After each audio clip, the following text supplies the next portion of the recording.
Okay, good morning. Hello, hello, hello, hello. I'm back. I am Mambi at your service.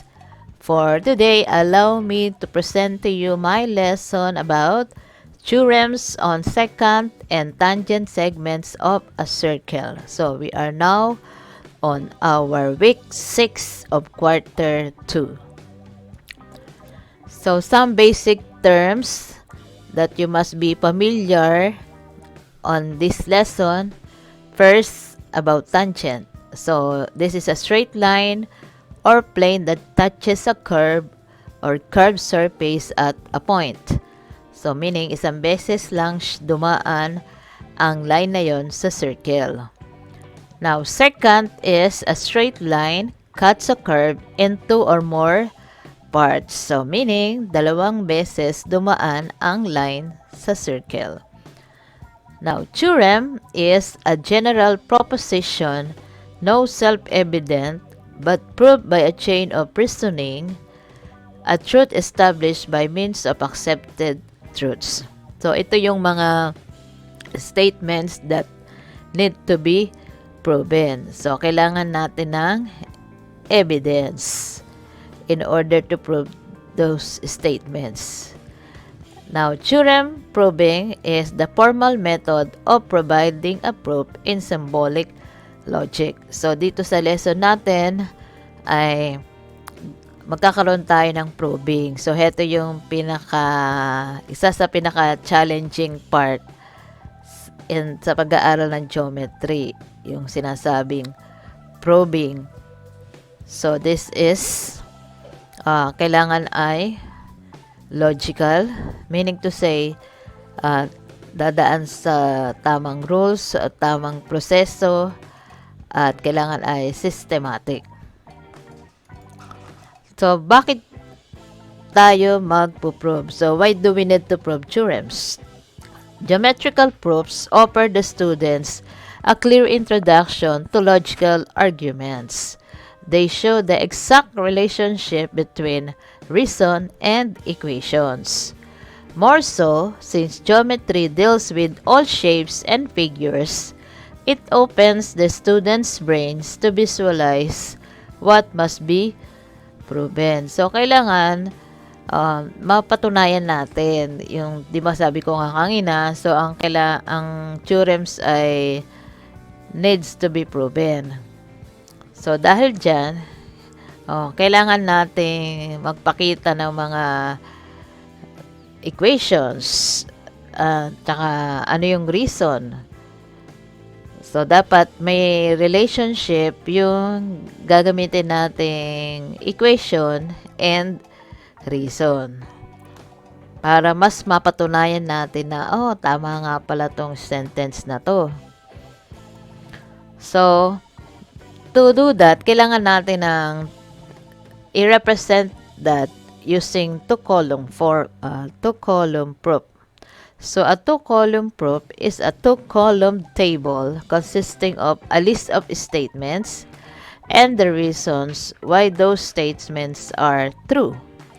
The statements are written in the left column and the reasons are written in the right column. Yan. So, binubuo to ng two-column form. So, wherein yung left column are the statements and the right column are the reasons. So, syempre, kailangan patunayan mo bakit yun ang ginamit mong statement. 'Di ba? Kailangan maipaliwanag mo. Hindi yung basta ka na lang gagawa ng statement. Kailangan may corresponding reason yan. Now, how can you make a statement in the two-column proof? So, ito po yung step. To make statements in two-column proof, you must, number 1, start with the given information. Each problem involving theorem proving starts with the given information. So, magsimula tayo sa given. Ano yung given dun sa problem? So, doon tayo mag-start. Second, you must find a situation in the given problem wherein you can match to a specific theorem and or postulate. So, susundan nyo yung given. And then, hanap ka ng situation. Ano yung akma dun sa given na yon at dun sa illustration na yon? Ano yung akma na pwede nating gamitan ng certain postulate or certain theorem? Third, in every statement created, you must have a reason. This reason should be the theorems, postulates, and or definition of terms discussed from the previous topics. O gagaya nga ng sabi ko kanina, so kailangan ma-explain nyo o mapatunayan nyo yung ginamit nyong statement. Kailangan may reason kayo doon. So, pwede siyang manggaling sa dating pinag-aralan, sa mga postulates na encounter nyo, sa mga definition na encounter nyo. So, yung postulates nga pala, ito yung statements that are accepted as true. So, it's already a fact. So, pwede natin siyang gamiting basis. Yan. So, hanap kayo ng mga swak o angkop dun sa mga reasons na yan. Angkop sa inyong mga ginamit na statement. Next, number 4. The order of the statements in the proof is not always fixed, but make sure the order makes logical sense. Always remember that if there is no reason for a statement, you can't use that as a proof. So, kumbaga, sasabihin nyo, ma'am, ano po ba meron po ba diyang talagang specific order? So, wala siya talagang specific order. So, pwedeng yung paraan ng pagsagot ng kaklase mo ay iba sa paraan ng pagsagot mo. So, wala talaga siyang fixed na order ng pagkakasunod-sunod. But, kailangan, when you make the statements or the proof nyo, kailangan it's logical. Meaning to say, may sense yung pagkakasunod-sunod ng inyong ginamit na statements. So, kumbaga naka-align sila. Halimbawa, yung number 2, sinundan niya yung binigay mong reason sa number 1. O, ganun din yung number 3, sinundan mo yung number 2. So, kumbaga, may proper sequence siya. Kumbaga sa pelikula may kwento, ha?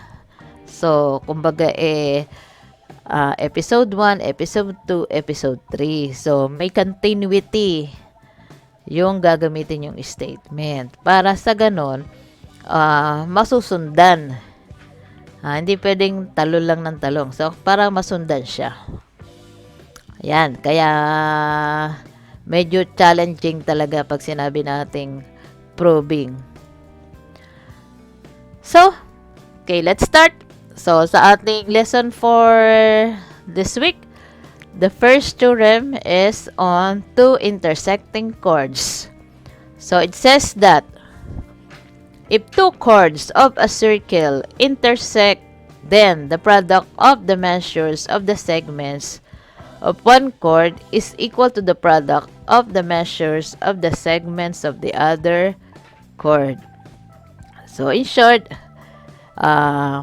from the two intersecting chords, the product of each segment is equal to the other. Diba? So, let's have an example. So, we have here an illustration such that segment AB and segment DE are chords of circle C intersecting at M.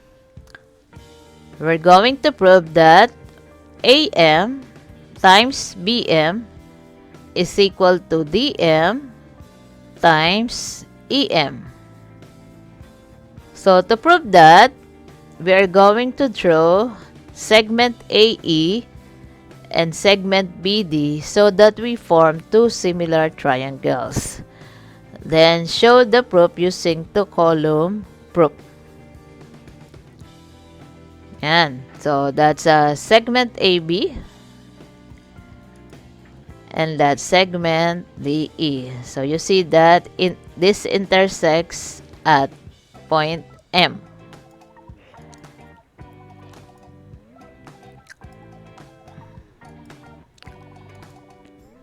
Okay, so for our statement, so as I have said a while ago, magdodraw tayo ng segment AE at segment BD. O, dahil nagdraw ako ng segments AE at saka DB, nagkaroon tayo ng dalawang angles. Ayan ang isa. Angle BAE. The other one, so yung angle BAE na yon, so alam natin na yung rule ng inscribed angle, di ba? This is an inscribed angle, this one. And this is the intercepted arc. So, ano sabi? So, the measure of angle BAE is equal to 1/2 the measure of arc BE. So, yan. Yan ang una kong statement. Pero makikita ninyo, meron pa tayong isang angle. Ayan. So, angle BDE. And, makikita ninyo, same din yung arc. So, measure of angle BDE is equal to 1/2 the measure of arc BE. Kung ito yung statement ko, ano pwede kong gamitin reason? Siyempre, ang gagamitin ko reason ay the measure of an inscribed angle is 1/2 the measure of its intercepted arc. O, diba? Napag-aralan natin dati yan na ang measure ng inscribed angle ay kalahati lang na measure ng intercepted arc. So, halimbawa, ang inscribed angle ko ay 30 degrees. Ang measure ng intercepted arc ay 60 degrees. Okay, next. Ngayon, pwede kong masabi na kung sila ay the same yung arc, 'di ba? The same yung arc. So, in short, pwede kong sabihin na ang angle BAE ay congruent sa angle BDE. O, 'di ba? Makikita nyo kanina, pareho sila ng intercepted arc. Ang angle BAE at angle BDE. So, anong pwedeng reason ko doon? Na ang inscribed angles intercepting the same arcs are congruent. So, natural, congruent sila kasi same yung arc nila. So, same yung measure nila. Okay, next. Ngayon, ang gusto nating patunayan ay yung mga segments ng intersecting chords. The product of the segments of the intersecting chords are congruent. So, kukunin ko yung mga chords nila, kumbaga, segments nila. Okay. So, meron tayong isang triangle. And then, another triangle. So, triangle AME is similar to triangle DMB. Yan. Dahil nagdagdag tayo ng segments kanina, nagkaroon na, nakapag-produce tayo ng dalawang triangle. So, pag sinabi natin similar, they have the same shape. So, anong reason doon? So, by AA similarity theorem. So, ibig sabihin ng AA, angle similarity theorem. So, bakit? Dalawang angle ang similar. So, ito yung angle BAE and angle BDE. Okay. O, next. O, dahil similar yung triangle, ibig sabihin, ang mga parts nito ay dapat ay proportional. Diba? So, ano yon? So, EM, this one, over AM. Yan. So, EM over AM. Then, sa kabila naman, okay, BM over DM. O, diba? Siyempre, kung sila ay similar, if yung triangle ay similar, then, ay masasabi natin, lengths of sides of similar triangles are proportional. So, ibig sabihin, the ratio of their segments are equal. So, pag sinabi nating proportional, dapat ang segments ay equal. So, that's EM over AM is equal to BM over DM. Ayan. So, medyo lumalabas na yung mga segments na equal. O ngayon, I will apply cross multiplication to simplify this. Diba? So, cross multiplication. So, numerator times denominator on the other side is equal to numerator times denominator of the other side. So, this will become AM times BM is equal to DM times EM. Oh, so, lumabas na po yung ang hinihingi sa atin na kailangan may prove. So, heto na po yung pinaka-conclusion. So, anong ginamit ko?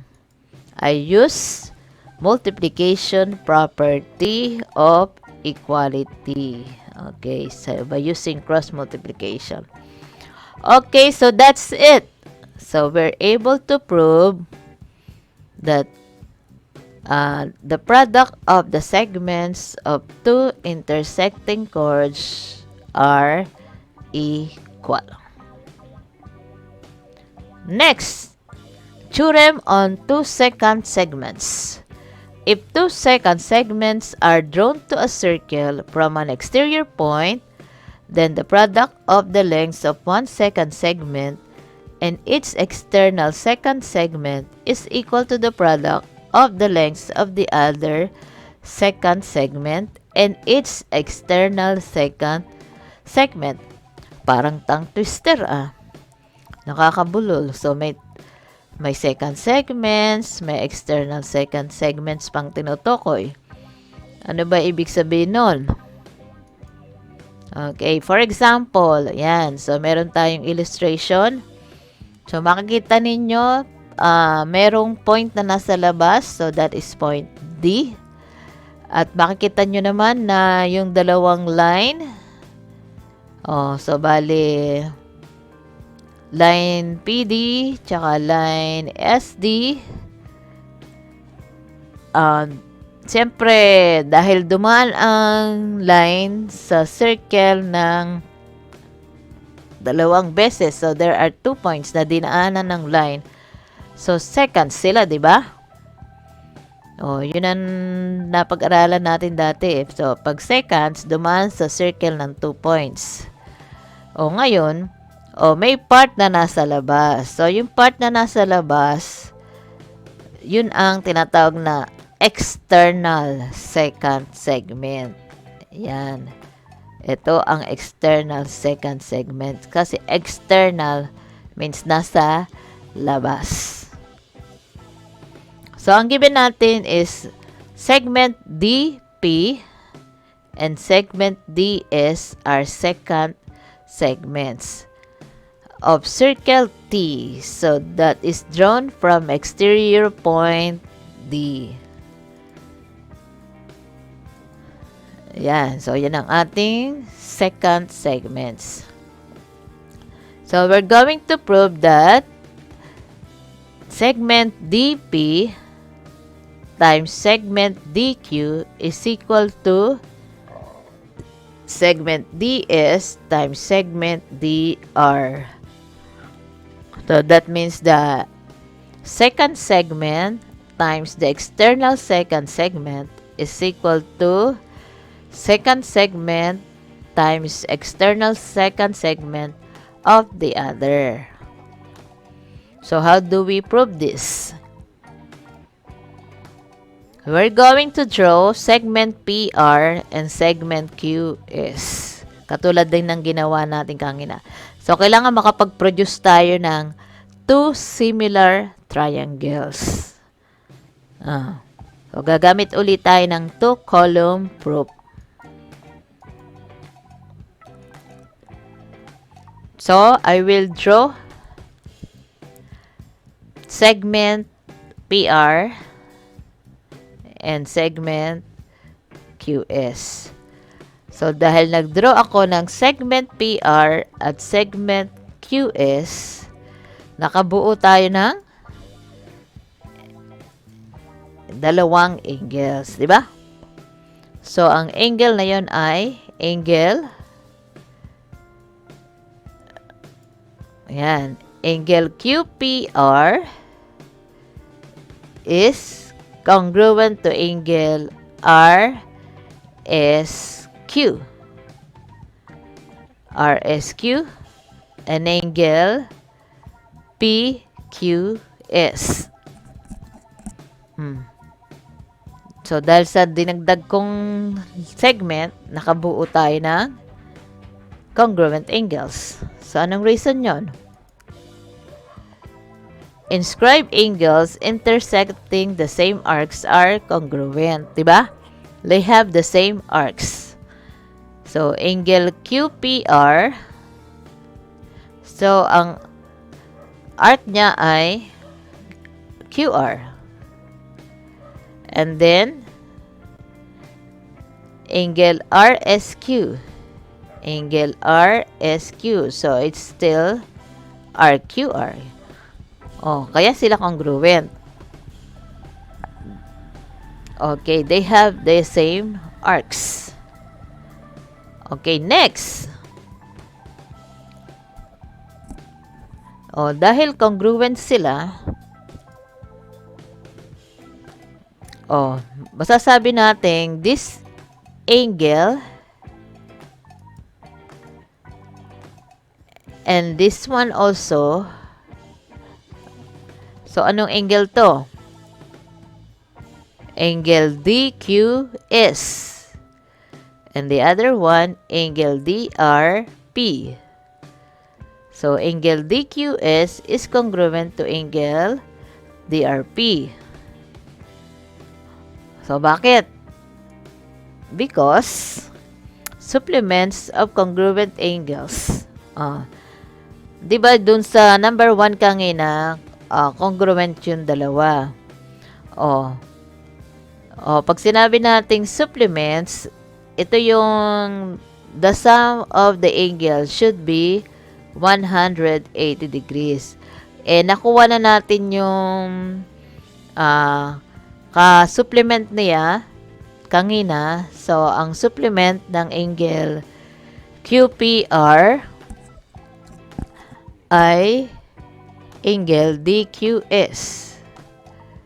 Diba? At ang supplement ng angle RSQ ay angle DRP. So, ito yun. So, in short, supplement of congruent angles. Next. So, kailangan makakuha tayo ulit ng triangle. Ayan na isa. And then, ayan yung pangalawa. So, that means triangle DQS is similar to triangle DRP. So, kung makikita ninyo kanina, doon sa number 2, dahil congruent yung angle nila, yun din ang ginamit ko para magkaroon tayo ng triangle. So, sinundan ko lang yung number 2. Kasi, di ba, kailangan makapag-produce tayo ng similar triangles. So, again, the reason, because of AA similarity theorem. Dahil lumabas na yung triangle, lumitaw na yung triangle, kailangan palitawin din natin yung mga proportional segments. So, ano yun? So, that's segment DP over segment DR. This one. So, segment DP over segment DR is equal to, yung kabila naman, segment DS over segment DQ. Diba? So, kailangan hanapin niyo yung proportional niya. So, in short, the lengths of sides of similar triangles are proportional. And then, simplifying this, ganun uli, we will apply cross multiplication. We'll have dP times dQ is equal to ds times dr. So lumabas na yung ating ipoprove, di ba? So that means multiplication property of equality. Okay, so we have proven that the segments, the product of the external segments and the secant segments are equal. Okay, last theorem. So, theorem on a tangent segment and a secant segment. So, if a tangent segment and a secant segment are drawn to a circle from an exterior, then the square of the length of the tangent segment is equal to the product of the lengths of the secant segment and its external segment. So, dito sa theorem na ito ay meron tayong dalawang klaseng segment. Isang tangent segment at isang secant segment. So, ibig sabihin, yung isang line ay dumaan sa circle ng isang beses, samantalang yung isa ay dalawang beses. Ngayon, nag-meet sila doon sa labas, doon sa exterior point. So, ano mangyayari pag nag-meet sila sa isang exterior point? So, mangyayari niyan, the square of the length of the tangent segment is equal to the product of the lengths of the secant segment and its external segment. Okay. So, that means to say, yung tangent segment, yung square ng tangent segment ay equal daw sa pag minultiply mo yung length ng secant segment and external secant segment. Yan. So, medyo nakakalito, no? Hindi. Gagawin natin madali lang to. So, example. Ayan. Ito yung sinasabi ko kanina. Meron tayong tangent segment. Ito yung tangent segment.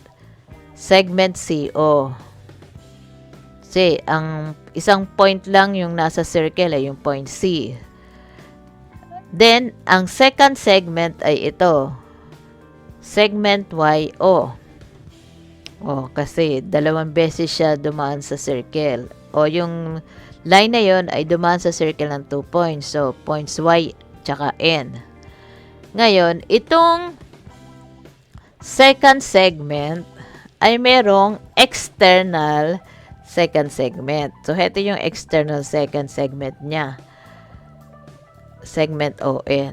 So, ang sabi, kapag nag-intersect yung tangent segment at second segment sa exterior point, yung square ng tangent segment, so that CO squared is equal to the product of the second segment, so ito yung YO, times the external second segment, which is NO. So, ganun daw yun.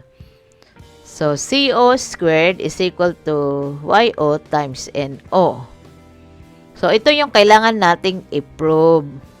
Kailangan maipatunayan natin na tama nga ito. Okay, so let's have example. So, we have here the tangent segment OC and the second segment OY, which intersect at point O, the exterior point.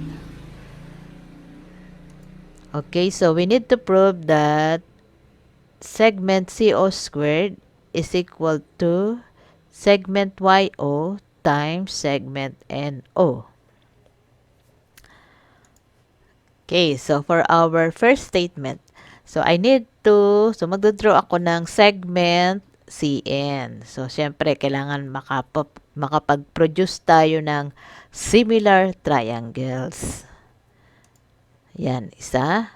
So, that's segment CN at segment CY.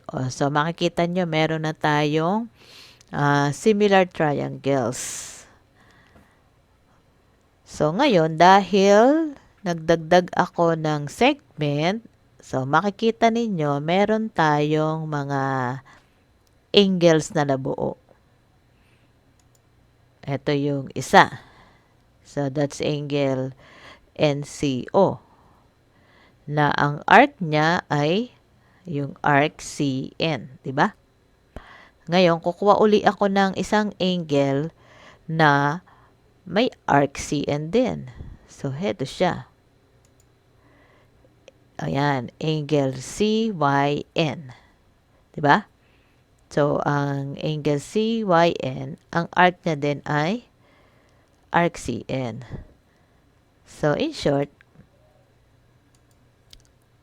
measure of angle NCO is equal to 1/2 the measure of arc CN, and measure of angle CYN is equal to 1/2 the measure of arc CN, and that is because the measure of an inscribed angle is 1/2 the measure of its intercepted arc. O, diba? Tama naman yun eh. O, ngayon, dahil pareho sila ng arc, pwede ko nang sabihin na ang angle, the measure of angle NCO is equal to the measure of angle CYN because inscribed angles intercepting the same arcs are equal. Diba? So, automatic, pag equal yung arc nila, equal din yung angles nila. O, dahil equal yung angles nila, kasi sa pagpuprove, kailangan ma-establish natin na equal yung angle, equal yung arcs. O, dahil equal yung angle, lumalabas, congruent din sila. Diba? So, angle NCO is congruent to angle CYN because of definition of congruent angles. So, kasi my dear, pag sinabi natin congruent, the same shape, the same size. Ngayon, ano pa ang kailangan natin? So, kailangan makapagpakita tayo ng another angle. Diba? Itong angle na to ay, syempre, dapat kumuha tayo ng angle sa labas. Para magamit natin yung tangent segment at saka yung external second segment. So, this is angle CNO. Saan naman equal ang angle CNO? Kasi, alam nyo yung mga angles ng triangle, meron silang relationship sa bawat angles na nasa triangle. So, itong angle na to ay nasa labas ng triangle. Now, ito daw ay equal sa angles na nasa loob ng triangle. Ano yun? Ayan ang isa. So, that's angle CNY. O, NCY. Okay, so bali siya ay interior. Remote interior. Remote kasi malayo siya dun sa, hindi siya adjacent. Malayo siya dun sa angle CNO. So, siya ay remote. Pag adjacent, kalapit. Pag malayo, remote. Okay, so ano pa?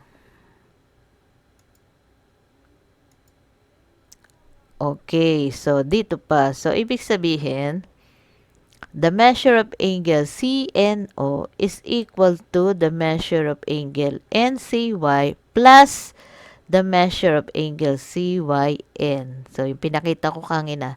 Because, the measure of an exterior angle, so ito yung exterior angle, is equal to the sum of the two remote interior angles. So, ito yung kanina, isang remote, at ito yung pangalawang remote. So, that's two remote interior angles. So, pag pinag-plus nyo daw itong dalawang ito yung magiging sum. Okay. O, next. Saan pa pwedeng maging equal itong angle CNO? Bukod pa dito sa binanggit kong two remote interior angles. Yan. So, saan pa? So, o yung kanina pa rin. So, measure of angle NCY. So, ito ay remote pa rin. Remote interior angle of angle CNO. And, ayun yung isa. Which is angle OCN or NCO. So, bakit? O, masasabi ba natin itong remote interior din? Okay. So, itong angle na to ay merong the same size with this. The same measure with this. Yan. So, kung ito halimbawa ay 60 degrees, this one is also 60 degrees.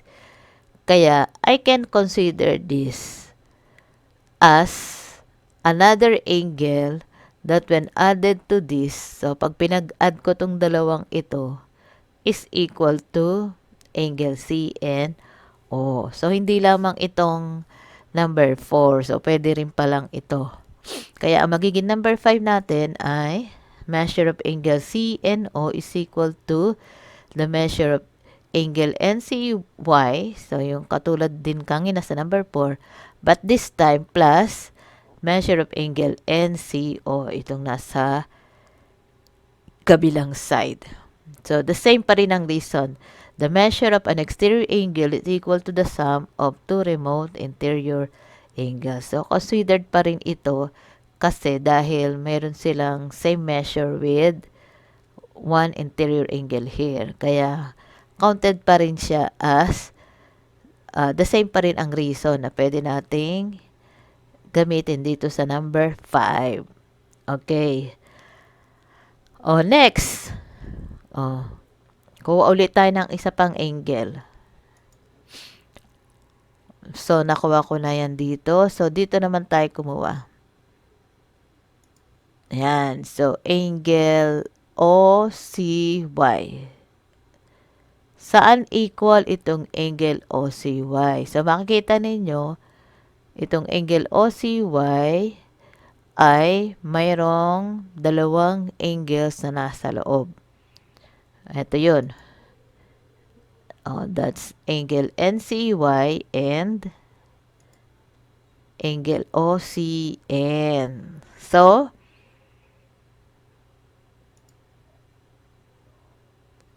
measure of angle OCY is equal to the measure of angle NCY plus measure of angle NCO because of angle addition postulate. Bakit? Ang sabi, kapag dalawang maliit na angles na magkalapit, ay pinagsama mo, pinag-plus mo, makakabuo siya ng isang malaking angle. Di ba? So, yung malaking angle na yun ay angle OCY. So, makikita ninyo, kung mapupunan nyo, kanina doon sa number 5, ito rin yung lumabas na i-add para makuha yung isang angle. So, the same siya. Kaya, pwede natin siyang i-substitute sa number. Ayan. So, substitute from 5 and 6. So, itong measure of angle NCY plus measure of angle NCO. So, ibalik natin ng konti. Para makita nyo na yung sinasabi ko ay tama. So, ito yung angle OCY ha. Ito. Ayan. Ito yung sum niya, So, yung kanginang measure of angle CNO ay nasa 5. So, makikita nyo, ito rin yung lumabas na pinag-plus para makuha yung angle CNO. So, ibalik natin ng konti.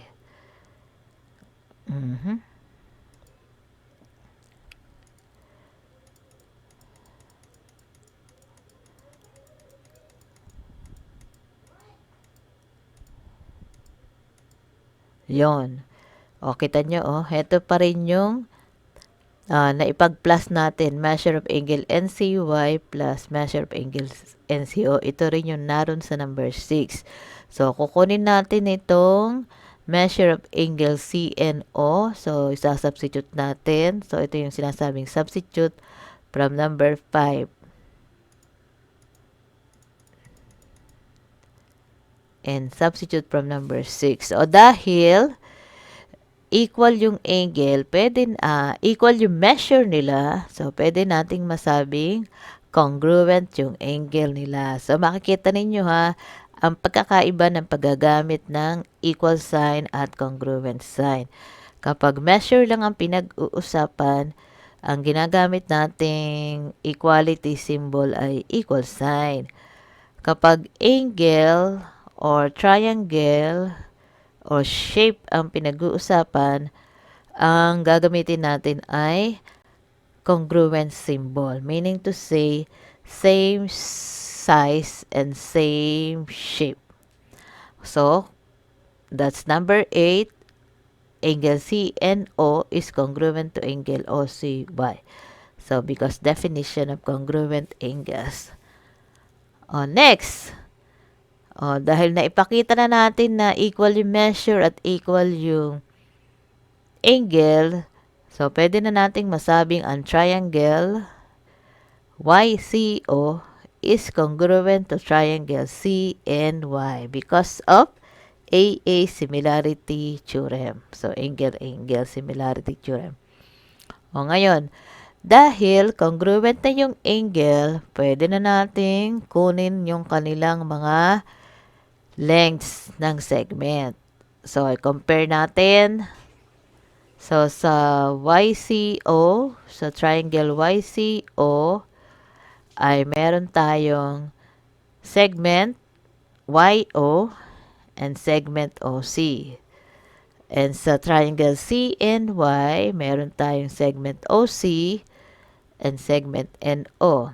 Because, the reason behind that is, the lengths of the sides of similar triangles are proportional. And finally, para malabas na natin itong kailangan nating i-prove that CO squared is equal to YO times NO, we need to apply cross multiplication. Yan. Unahin natin ito. So, that's OC times OC is equal to CO squared and YO times NO equals YO times NO. And that is because of multiplication property. 20. So that's it, my dear students. Lumabas na. Lumitaw na yung dapat nating i-prove. Okay. So, sana ay may naintindihan at may natutunan. So, talagang tiyagaan lang ang kailangan natin para makapagsagot tayo at makumpleto natin ang complete proof. So, again, that's all for today. So, muli, if you have some question, so paki-PM na lang. And then, chat-chat na lang. And as usual, you can find me at my FB account at Opelia Bayaras or email me at bayaras.opelia@gmail.com. Okay, so that's all for today. Bye-bye everyone and always keep safe.